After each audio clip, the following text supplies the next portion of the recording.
হাওড়ায় আজ শেষ দিনের প্রচারে বামেরা।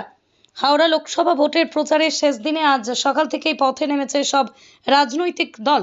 কংগ্রেস সমর্থিত বাম প্রার্থী সব্যসাচী চট্টোপাধ্যায় এদিন সকালেই প্রচারে নামেন। হাওড়ার জাপানি গেট থেকে প্রচার শুরু হয়, কদমতলায় শেষ হয় প্রচার। পায়ে হেঁটে মানুষের সঙ্গে জনসংযোগ সারেন প্রার্থী। প্রচারে মহিলাদের ঢাকঢোল বাজিয়ে প্রচারে অংশগ্রহণ করতে দেখা যায়।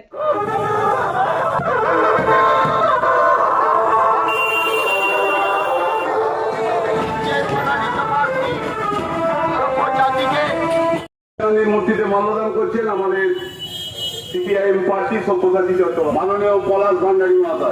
বন্দে মাতরম।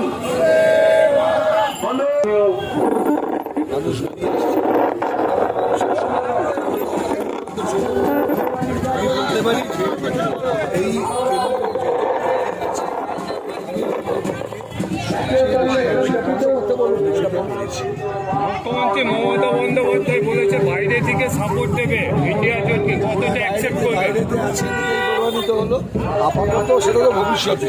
আপাতত মুখ্যমন্ত্রী মমতা বন্দ্যোপাধ্যায় এটাই বলে দিয়েছেন, অ্যাকসেপ্ট করেছেন, বাইরে আছেন।